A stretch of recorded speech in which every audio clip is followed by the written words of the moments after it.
मे का हिंदी अर्थ सकना होता है और मे से पॉसिबिलिटी का बोध होता है, संभावना का बोध होता है।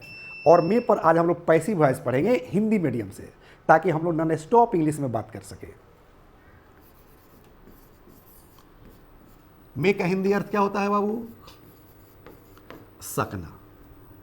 और मे से पॉसिबिलिटी का बोध होता है, संभावना का बोध होता है। और आज हम लोग मे पर जो है पैसिव वॉइस पढ़ने वाले हैं हिंदी मीडियम से, ताकि हम लोग नॉन स्टॉप इंग्लिश में बात कर सकें। एक चीज़ याद रखना है बाबू कि पैसिव वॉइस में ऑब्जेक्ट प्रधान होता है, तो कोई भी वाक्य ऑब्जेक्ट से शुरू होता है। इसलिए स्ट्रक्चर क्या होगा बाबू?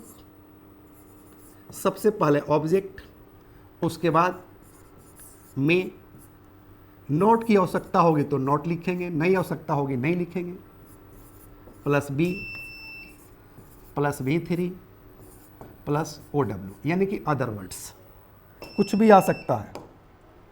एक बार स्ट्रक्चर को फिर से समझ लीजिए बाबू। सबसे पहले ऑब्जेक्ट, क्यों?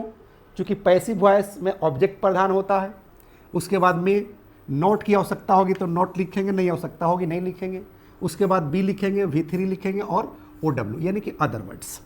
जब हिंदी सेंटेंस देखिएगा 100% कंसेप्ट आपका क्लियर हो जाएगा। हिंदी सेंटेंस पर ध्यान दीजिए बाबू। जैसे आपको इंग्लिश में बोलना हो कि आपका काम हो सकता है, संभावना में बात कर रहा है, सस्पिशन है बाबू, कह रहा है कि आपका काम हो सकता है। कहता है ना कि आज आपका काम हो सकता है, आज उसकी गिरफ्तारी हो सकती है, आज टेंस की पढ़ाई हो सकती है, आज कॉफ़ी बन सकता है, आज चाय बन सकता है। तो ये जो भी सेंटेंसेस मैं बोल रहा हूँ ये पैसिव वॉइस के वाक्य हैं, इसमें सब्जेक्ट नहीं है। जैसे ध्यान दीजिए, यहाँ कह रहे कि आपका काम हो सकता है, तो कह रहे कि आपका काम हो सकता है। कौन करेगा पता चल रहा है? बिल्कुल पता नहीं चल रहा है, यानी कि ऑब्जेक्ट प्रधान है। तो ये मे पर जो है पैसिव वॉइस हो गया हिंदी मीडियम से। इस तरह के डेली सेंटेंसेस हम लोग बोलते हैं सुबह से शाम तक कि चाय बन सकता है, उसकी गिरफ्तारी हो सकती है, आपका काम हो सकता है, अंग्रेजी में खत लिखा सकता है, मैच खेला जा सकता है। ये सब संभावना पर व्यक्त करता है सेंटेंसेस। ओके, तो कह रहे कि आपका काम हो सकता है, तो इस स्ट्रक्चर पर इसको अरेंज कर दीजिए।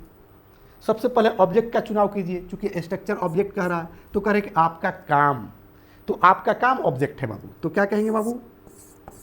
You work. उसके बाद में लगाएंगे, उसके बाद नोट कह रहा है तो वाक्य में नोट है नहीं है तो नोट नहीं लगाएंगे। उसके बाद बी लगाएंगे, उसके बाद V3। तो कह रहे कि आपका काम हो सकता है, तो काम करना का अंग्रेजी होता है डू, और डू का थर्ड फॉर्म होता है डन। तो कहेंगे your work may be done, आपका काम हो सकता है। ये कह दे कि आज, तो टुडे कर दीजिए, क्योंकि हिंदी वाक्य में टुडे नहीं दिया है, आज नहीं दिया है, इसलिए मैं टुडे जोड़ दे रहा हूं। लेकिन अगर आपको बोलना हो कि आज आपका काम हो सकता है, तो बोलिए इंग्लिश में कि today your work may be done. Okay, आज उसकी गिरफ्तारी हो सकती है। अगर बोलना होगा बाबू आपको इंग्लिश में कि आज उसकी गिरफ्तारी हो सकती है, तो क्या कहेंगे बाबू? The first step towards achieving your dreams is having the right coach. Get the best education with English Plus by Sanjeev Sivaneev and make your spoken English dreams come true. Download the app now.